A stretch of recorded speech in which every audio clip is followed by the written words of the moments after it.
Soggy breakfast burritos, stop today. You want to feed a crowd? I've got you covered. Did you know that most people cook breakfast sausage the wrong way? I'll show you why mine never turns rubbery. And I'll show you how to prep your tortillas so they stay soft and ready to roll. Then we'll build a filling that freezes beautifully and reheats just as well. Let's get started. My favorite sausage is the Jimmy Dean, and my favorite bacon is also the Jimmy Dean. This is the hickory, and this is just the regular sausage. I also have a ham sitting here. But let's talk about this sausage. Most people cut it around the top part and then squeeze it out. And then they use their hands to sort of, put it into patties. That compresses it and makes it chewy and kind of rubbery. So let me show you how to do it. Cut it open completely with your cooking shears. And then gently pull out the sausage, keeping it in the roll. You'll want to use a serrated knife like a bread knife would work, or just some kind of knife that has a serrated edge on it. You'll want to saw the meat and cut your patties. But don't squish them together, don't press them down, don't form them into a patty. Just gently lay them in the pan just as they are, and then don't touch them. Let them cook and get nice and brown before you turn them.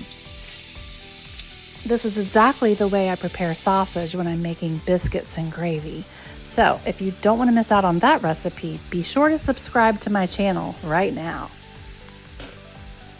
You might be tempted to take your spatula and press down, but avoid the temptation. That will make your sausage rubbery.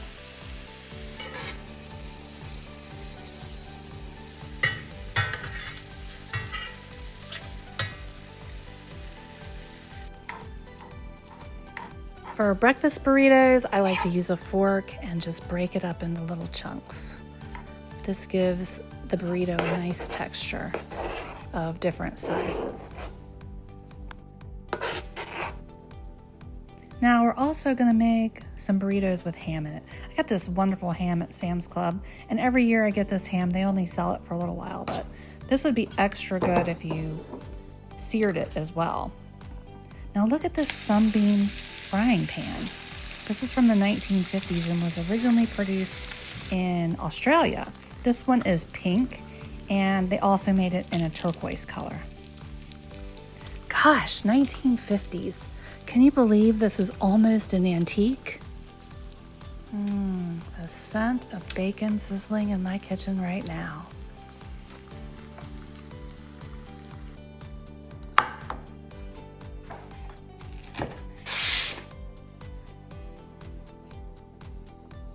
Now let's talk about the potatoes. If you've seen my recipe for breakfast potatoes, then you know that I like to bake them the night before. And so that's what I've done here. These are gold potatoes, but any potatoes are fine. They're already cooked, so now all we need to do is put unsalted butter in a hot pan.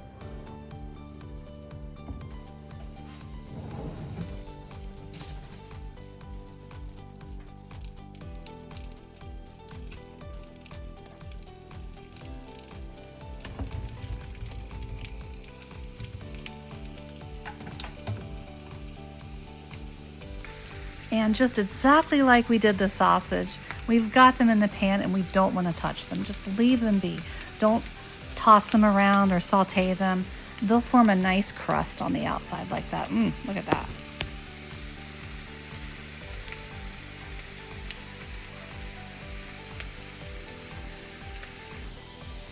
Do you recognize this pattern? It's Corningware Wildflower from the 1970s.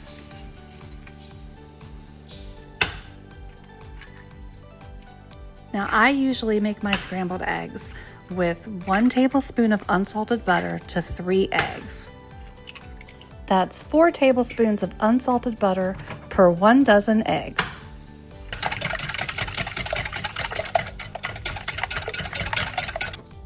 Unsalted butter in a hot pan. Gently move them around the pan on medium-low heat.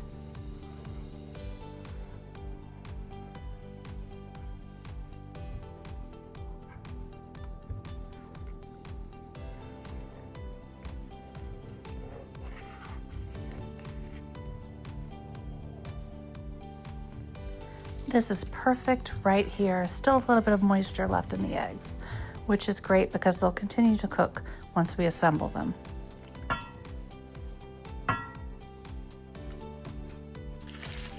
These are 10-inch flour tortillas, perfect size for an individual burrito.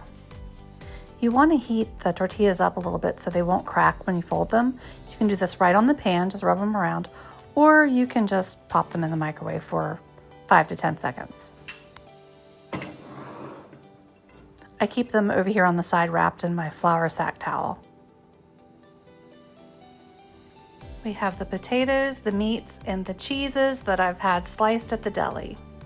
We're making 3 types: sausage and white American, ham and pepper jack, bacon and cheddar.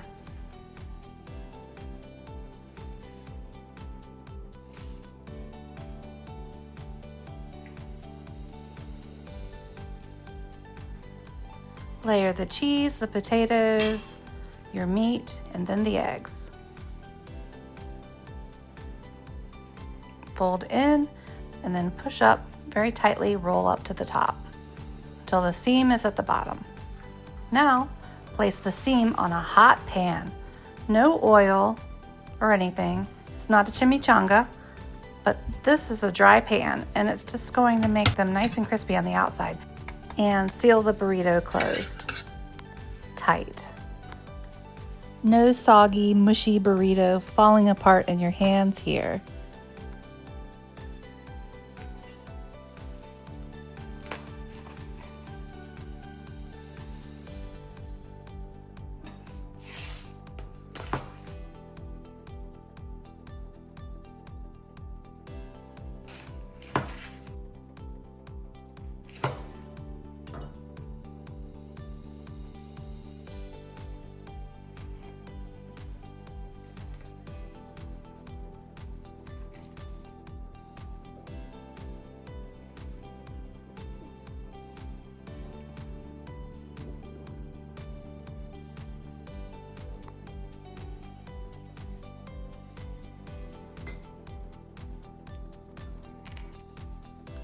Now let's talk about freezing burritos.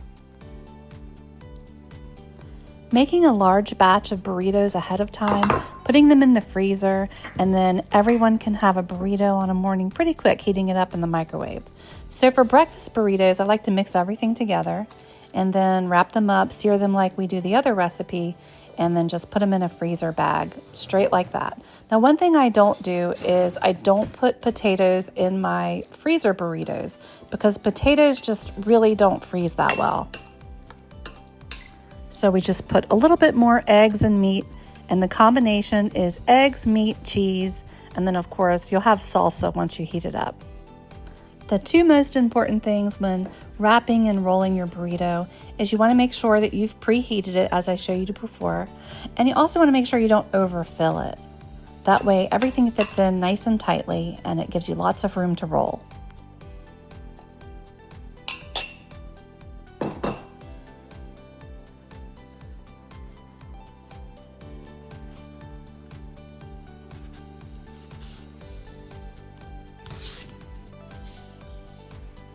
Finally, I'm going to show you one of my favorites, which is the shortcut burrito.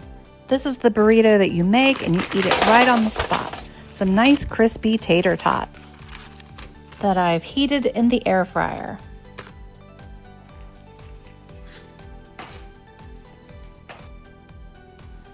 The tater tots, the scrambled eggs, the meat of your choice, some shredded cheese, and I love it with pico de gallo.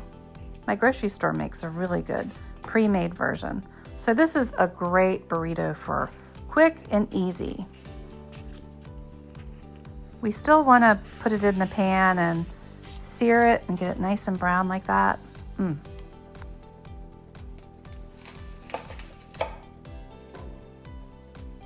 Don't you want to just bite right into that? While you're here, you might like to check out my Rice Krispies Treats video. I went and searched and found the original recipe, which is not the one on the box.